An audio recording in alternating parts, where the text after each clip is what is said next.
Egyptian state television reports former President Hosni Mubarak has died at the age of 91. Mubarak ruled Egypt for 30 years before stepping down in 2011 after weeks of anti-government protests during the Arab Spring movement. He was later tried and acquitted of graft charges. Mubarak had been in intensive care in the hospital following surgery. This is his life story. Mohammed Hosni Mubarak, a symbol of stability and moderation to his admirers, a symbol of dictatorship to his critics. Trained as a fighter pilot in the Soviet Union, Mubarak gradually climbed through the ranks, taking command of Egypt's Air Force shortly before the 1973 Yom Kippur War, when Egypt and Syria launched a surprise attack on Israel. 2 years later, President Anwar Sadat appointed Mubarak vice president. 6 years after that, in 1981, he became president following the assassination of Sadat at the hands of Islamic militants. Mubarak was with Sadat on that dramatic day and only narrowly escaped the assassin's bullets himself. As president, Mubarak fought a long and bloody war against Islamic militants bent on toppling his regime. The struggle climaxed in 1997 when militants massacred more than 60 people, mostly European and Japanese tourists. In the wake of the attack, Egypt's security forces crushed the militants, while human rights groups accused the Mubarak regime of widespread torture and abuse.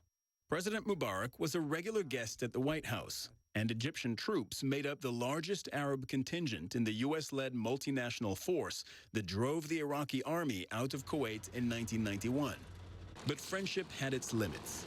12 years later, Mubarak declined to join President George W. Bush's U.S.-led coalition against Saddam Hussein, and he reacted coolly to Bush's calls for democratic reform in the Arab world. But under intense pressure from Washington, Mubarak began to ease his grip on power. In September 2005, Egypt had its first-ever multi-candidate presidential election. While his opponents, the Muslim Brotherhood, made some gains, Mubarak still held firmly onto power. That was until growing discontent over corruption, police brutality, and economic inequality boiled over on January 25, 2011, when a group of young activists using social media organized an uprising that took the regime by surprise. What followed was 18 days of mounting nationwide protests, calling for his resignation. Human rights organizations estimated more than 800 protesters were killed in clashes with police and supporters of Mubarak. But the tide had turned. The movement against Mubarak only grew. A military man to the end, Mubarak vowed he would not shirk his duty as president of Egypt. But on February 11th, he finally stepped down, and millions of Egyptians took to the streets in wild celebration. A year and a half later, a Cairo court handed Mubarak a life prison sentence for his role in the death of protesters during the uprising.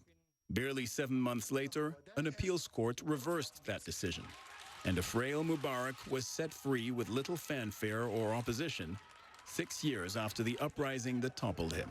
A dramatic final chapter for Egypt's modern pharaoh, who once loomed so large.